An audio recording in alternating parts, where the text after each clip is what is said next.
하나님 말씀 보겠습니다. 마태복음 23장 16절에서 22절 말씀 같이 읽겠습니다. 와 있을진저 눈먼 인도자여 너희가 말하되 누구든지 성전으로 맹세하면 아무 일 없거니와 성전의 금으로 맹세하면 지킬지라 하는도다. 어리석은 맹인들이 어느 것이 크냐 그 금이냐 그 금을 거룩하게 하는 성전이냐. 너희가 또 이르되 누구든지 제단으로 맹세하면 아무 일 없거니와 그 위에 있는 예물로 맹세하면 지킬지라 하는도다. 맹인들이 어느 것이 크냐 그 예물이냐 거룩하게 하는 제단이냐. 그러므로 제단으로 맹세하는 자는 제단과 그 위에 있는 모든 것으로 맹세하며 또 성전으로 맹세하는 자는 성전과 그 안에 계신 이로 맹세하며 또 하늘로 맹세하는 자는 하나님의 보좌와 그 위에 앉으신 이로 맹세함이니라. 아멘. 할렐루야. 하나님의 큰 은혜가 넘치기를 바랍니다. 하늘로 맹세하는 자라는 제목으로 맹세에 대해서 살펴보도록 하겠습니다. 16절 본문을 간단하게 먼저 살펴보고 지나가겠습니다. 16절 와 있을진저 눈먼 인도자여. 서기관들과 바리새인들을 뭐라고 이야기합니까? 눈먼 인도자라고 이야기합니다. 왜 눈먼 인도자냐? 이제 본문 말씀이 설명해 주는데 누구든지 성전으로 맹세하면 그 다음 뭐라고 되어 있습니까? 아무 일 없다. 성전으로 맹세하는데 왜 아무 일이 없지요? 그래서 20절 말씀에 20절 말씀에 이렇게 설명되어 있습니다. 제단으로 맹세하는 자는 제단과 그 위에 있는 모든 것으로 맹세한다. 예수님의 말씀은 아무 일이 없는 것이 아니라 이거는 저주다. 이렇게 설명해 줍니다. 21절에 또 말씀합니다. 성전으로 맹세하는 자는 아무 일 없는 것이 아니라 성전과 그 안에 계신 하나님으로 인하여 맹세하는 것이기 때문에 아무 일 없는 것이 아니라 오히려 뭐가 있다? 맹세를 어기면 저주가 있는 거지요. 또 22절 하늘로 맹세하는 자는 아무 일 없는 것이 아니라 하나님의 보좌와 그 위에 앉으신 이로 맹세하는 것이 되기 때문에 그 역시 또한 결과는 뭡니까? 저주밖에 없다. 그래서 예수님의 말씀 20절, 21절, 22절 말씀을 통해서 보니까 우리가 제단으로 성전으로 또 하늘로 맹세할 때에 아무것도 없다라고 가리키는 이 서기관들과 바리새인들은 눈먼 인도자다. 왜? 예수님 말씀은 저주밖에 없다라고 이야기하는데 왜 저들은 아무 일 없다고 이야기하느냐? 16절 다시 보십시다. 16절 다시 보면 눈먼 인도자여 내가 말하되 너희가 말하되 누구든지 성전으로 맹세하면 조금 전에는 저주밖에 없다고 제가 이야기했죠. 근데 뭐라고 가르칩니까? 아무 일 없다라고 가르칩니다. 그리고 뭘로 맹세하면 성전에 금으로 맹세하면 지킬지라. 왜 이런 말을 하느냐? 이걸 우리가 보면 되겠습니다. 17절도 같은 말입니다. 17절 어리석은 맹인들이여 눈먼 인도자. 이번에는 어리석은 맹인이라고 이야기합니다. 어느 것이 크냐? 그 금이냐? 그 금을 거룩하게 하는 성전이냐? 이렇게 이야기하니까 그들은 금이 더 소중하다고 이야기합니다. 그런데 성전의 금이 거룩하게 되는 것이 아니라 그 금이 어디 안에 있기 때문에 성전 안에 있기 때문에 거룩한 것인데 이렇게 저들이 잘못 가르치고 있다. 또 18절도 같은 말이죠. 너희가 또 이르되 누구든지 제단으로 맹세하면 그 안에 있는 모든 것으로 맹세하는 것이기 때문에 맹세해서 잘못됐을 경우는 뭐밖에 없습니까? 저주밖에 없는데 그들은 뭐라고 이야기합니까? 아무 일 없다고 그렇게 가르치고 있습니다. 그리고 그 위에 있는 예물로 맹세하면 지킬지라.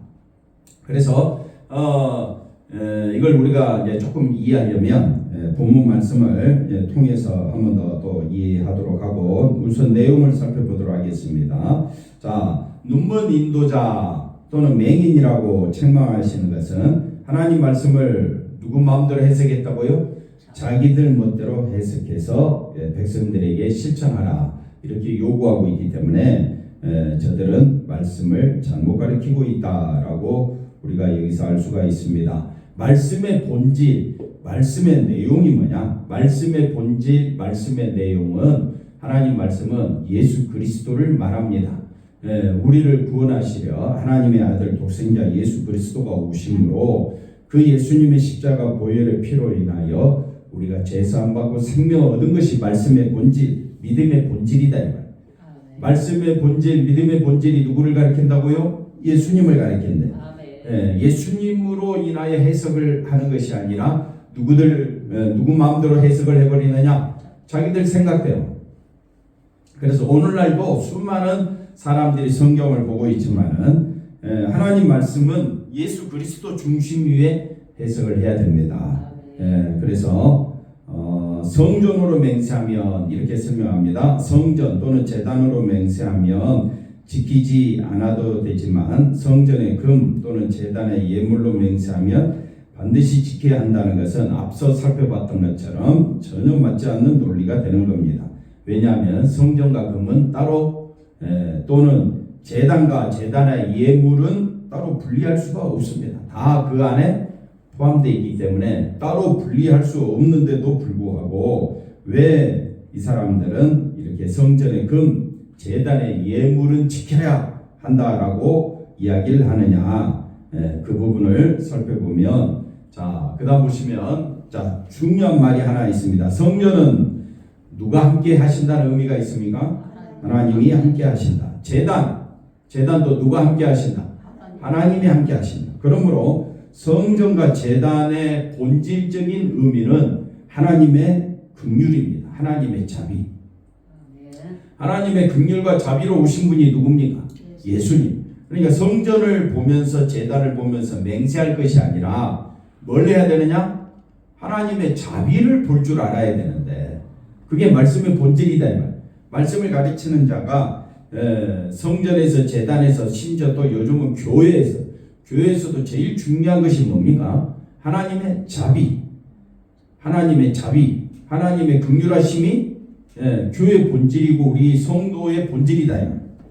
그러므로 우리가 예배를 드리든 제단에 나오든 또 성전에 있든 교회에 나오든 항상 우리는 어디에 마음을 가져야 되느냐? 우리의 죄를 용서하시고 우리를 거룩하게 하시는 하나님의 긍휼과 자비에 거기에 온 힘을 쏟아야 되는데 하나님의 긍휼과 자비는 무시하고 누구 생각을 앞세우느냐?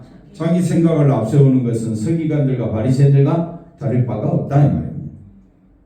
그래서 그들은 금 예물을 두고 맹세한 것은 반드시 지켜야 한다 이렇게 가르치는 것은 어디에 관심이 없느냐? 하나님의 본질에 관심이 없다. 말씀의 본질, 성전의 본질은 하나님의 자비라고 있죠. 그러므로 하나님의 자비에 우리가 관심을 둬야 되는데 그 하나님의 자비에 예수님의 그 놀라운 사랑에 관심 두지 않는 우리의 모든 것은 뭐가 되버리느냐? 맹인이나 다를 바가 없는 그런 모습을 보여주고 있다. 그래서 이들이 왜 이렇게 가르치느냐? 성전이나 제단은 인간이 소유할 수 없다. 인간이 소유할 수 없기 때문에 어떻습니까? 아무리 그 성전이나 제단으로 맹세했다 했을지라도 남는 것은 지키지 못한다면 남는 것은 저주밖에 없는데 그들은 지키지 않아도 된다. 아무 일 없다. 왜? 이거는 내가 가질 수가 없기 때문에. 그러나 금은 가질 수가 있어요. 금은 내가 얼마든지 드릴 수가 있어요. 성전으로 맹세한다, 제단으로 맹세한다는 그건 가질 수도 없고 내가 이리저리 변개치도 못하는 거예요. 그렇지만은 금이나 또는 재물은 얼마든지 내가 할 수가 있다 이 말이에요. 그러니까 뭐라고 이야기하느냐? 인간의 결심 여부에 따라 얼마든지 실행할 수 있는 금과 예물에 대해서 맹세하는 것은 할 수 있지 않느냐?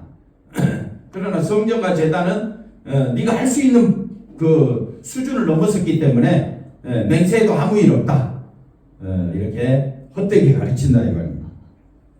그래서 인간이 실천할 수 있는 근데 그 실천할 수 있는 그 맹세를 해놓고 실천하지 않는 것이 하나님을 경외하는 것이 아니다.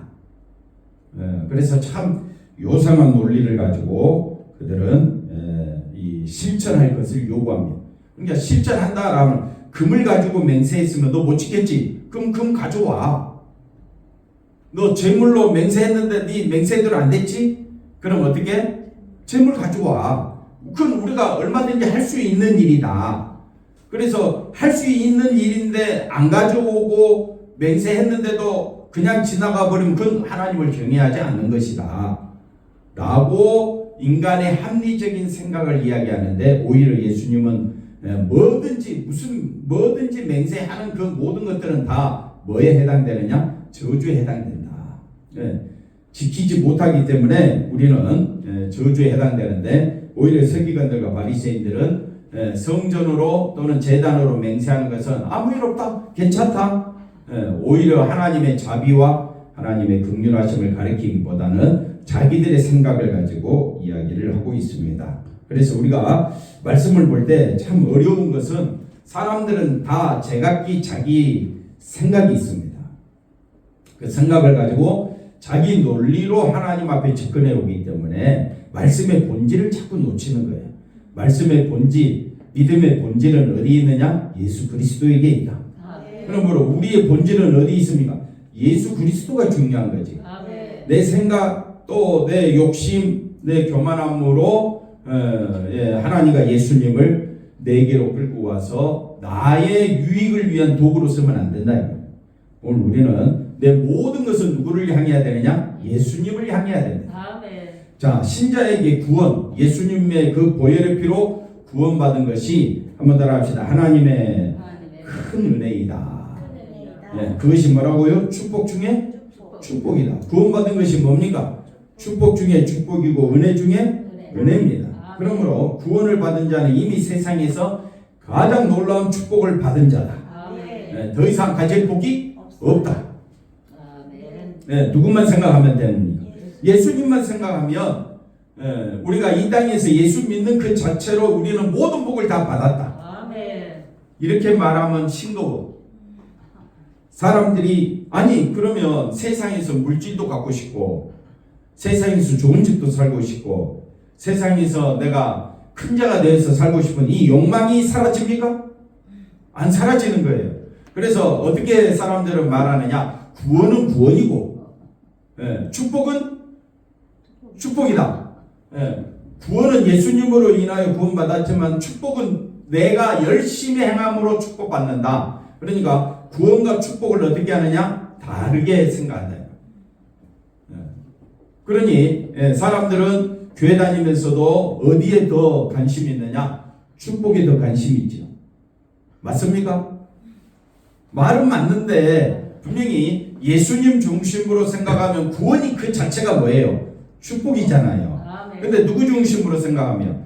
자기 중심으로 생각하면 구원은 구원이고, 그 다음 뭐라고요? 축복은 축복이다.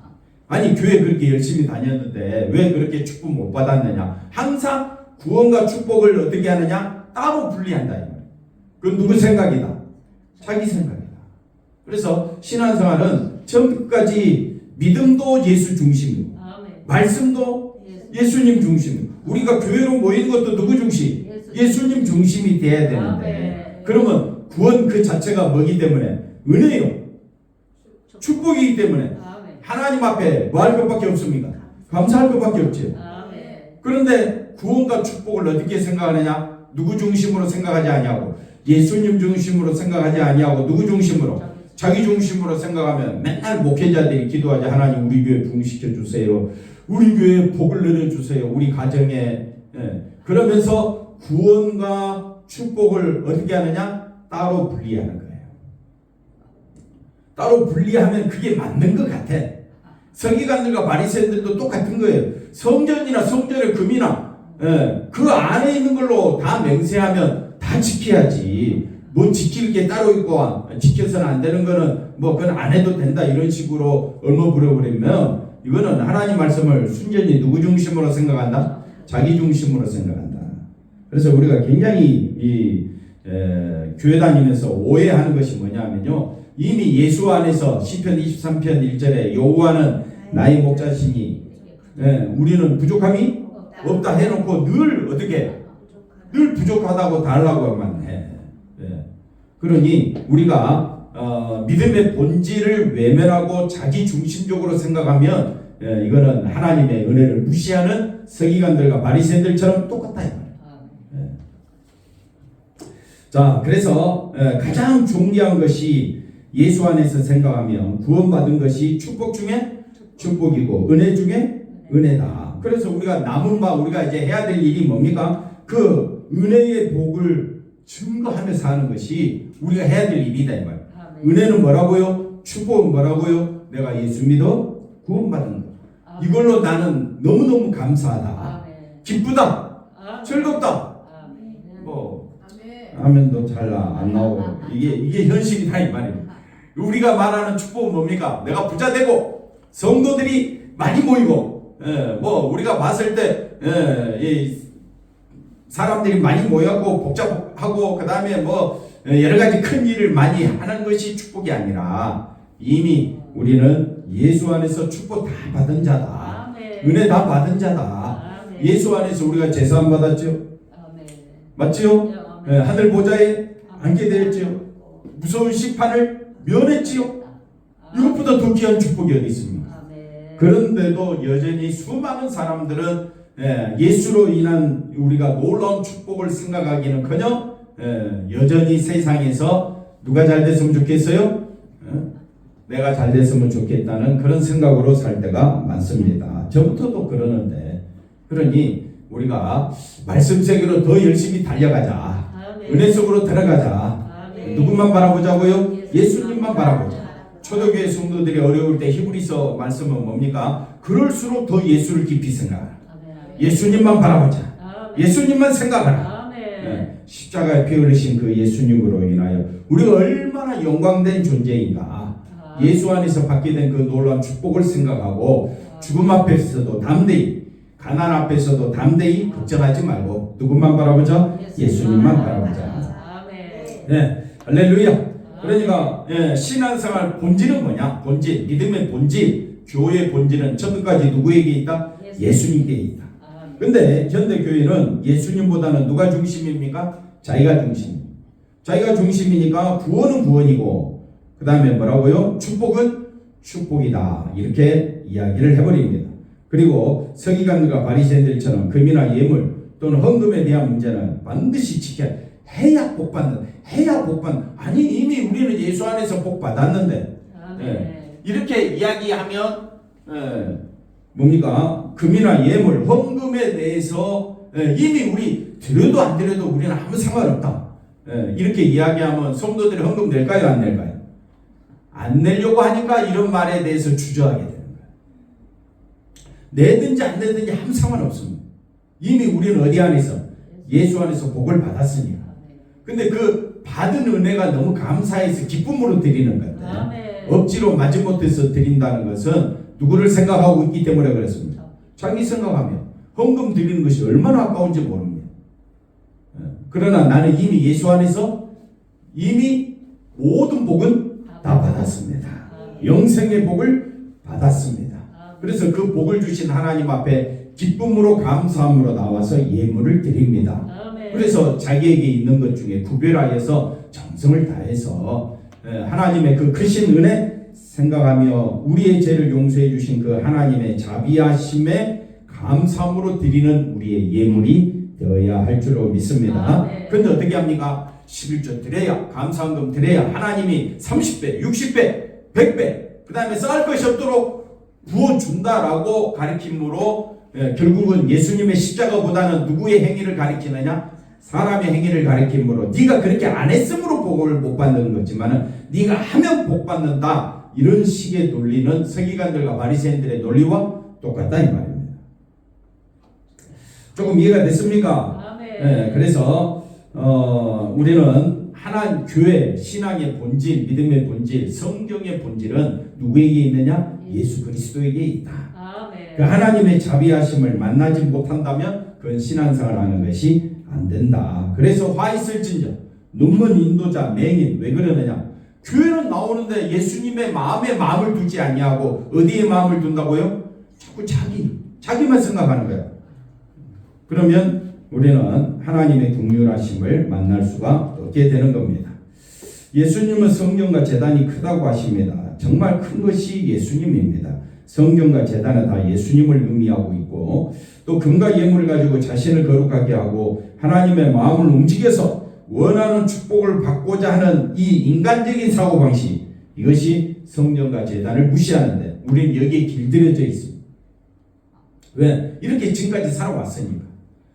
열심히 내가 열심히 해서 한번 축복을 한번 받아보자. 이 야곱과 같은 그런 기질, 그런 기질은 누구에게나 다 있습니다. 그래서 우리는 본질을 알아야 된다. 결론적으로 가서 성전과 제단의 본질은 그 의미는 죄인을 향한 하나님의 용서가 너무 소중하다. 하나님의 용서로 오시는 누구? 예수님이 나에게서는 너무 소중하다. 나는 예수님 한 분으로 만족합니다. 그러면서 어떻게 해도 뭘 자꾸 달라고 해 하나님 앞에? 교회도 숫자 채워주시고 또 물질도 부족함이 없도록 또 채워주시고 이거는 본질을 놓치고 있는 것이다. 우리의 본질은 누구로 인하여? 예수님으로 인하여 기뻐하며 감사하며 살면 되는 것입니다. 근데 이렇게 이야기하면 사람들이 싫어합니다. 왜 불편해하느냐? 그 다음 보시면 앞서 이제 다 설명했던 거죠. 왜 이걸 불편하게 생각하느냐? 그러면 믿음을 확인할 수 없다는 겁니다. 자, 교회의 존재 의미는 뭐라고 되어 있습니까? 교회의 존재 의미는 우리 죄를 대속하신 하나님의 용서를 증거하는 것에 있다. 하나님의 용서를 아는 것으로 다 된 것입니다. 그런데 성도들은 이렇게 말하면 목사님 말은 맞는데요. 그렇게 하면 우리 교회 부흥 안 됩니다. 그렇게 하면 성도들 다 떨어집니다. 그렇게 하면 어떻게 해요? 교회 망합니다. 이렇게 이야기를 하게 됩니다. 그리고 자기 믿음 있음과 없음을 어떻게 하느냐? 확인하지 않으려고 합니다. 그래서 사람들은 자기 믿음이 대단한 걸 뭘로 여기느냐? 한번 따라합시다. 예수님만 바라보는 것이 대단한 믿음이다. 아멘. 그렇게 생각해야 되는데 아멘. 여기 보니까 자기가 뭘 해야 돼. 실천해야 돼. 주일 성수 열심히 하고 11조 열심히 하고 전도 열심히 하고 뭘 열심히 했어. 열심히 하는 나는 믿음이 대단한 거야. 그러면 그 믿음은 누구를 높이는 믿음입니까? 자기를 높이는 믿음이지. 여기에 사람들이 속는다. 여기에 넘어가는 거예요. 그렇게 해야 또 교회가 커지고 사람들이 많이 모이고 그리고 자기를 인정해 주는 곳에 사람들은 가기를 원하지. 자기가 대접받는 자리를 가기를 원합니까? 예수님만 높이는 자리를 가기를 원하십니까? 예수님만 높이는 자리에 가야지요. 가야지요. 아멘. 그런데 누가 높아지지 않으면 자기가 높아지지 않냐면 그렇게 사람들은 싫어합니다. 이게 인간의 본성이기 때문에. 그래서 성령이 역사하셔서 오늘 우리는 예수님 한 분으로 기뻐하라. 아멘. 만족하라. 아멘. 그것이 우리의 진짜 신앙인 줄로 믿습니다. 아멘. 그래서 우리가 정말 예수님만 높이는 자는 행함을 따지지 않습니다. 행함을 따지지 않습니다. 예수님 높이는 그 자체가 성령 충만입니다. 아멘. 예수님만 높이시기를 바랍니다. 아멘. 그 하나님의 용서의 세계를 바라보는 것이 능력입니다. 예수님을 바라보는 것이 뭐라고요? 능력이다. 십자가 도만 전하는 것이 하나님의 지혜요. 아멘. 하나님의 능력입니다. 아멘. 그러니 하나님의 지혜, 능력은 십자가에 있는데 자꾸 우리는 어디서 찾느냐? 나의 행위에서 찾으려고 하니까 서기관들과 바리새인들은 예수님을 보고도 하나님을 보고도 하나님께 나오지 않냐고 어떻게 합니까? 예수님을 무시하고 업신여기고 죽이려고 하지 않았습니까? 그러니까 신앙의 본질은 누구다? 예수님. 믿음의 본질은 뭐라고요? 예수님. 성전, 제단, 교회 모든 본질은 누구를 향해야 되느냐? 예수님을 향해야 돼요. 기도합니다. 하나님 감사합니다. 예수님만 높이는 우리의 삶이 되어지도록 친히 인도하여 주옵소서. 자꾸 내가 잘 되기를 원하고 내가 성공하기를 원하고 나의 삶 속에서 믿음의 행위를 찾으려고 애를 쓸 때가 얼마나 많습니까?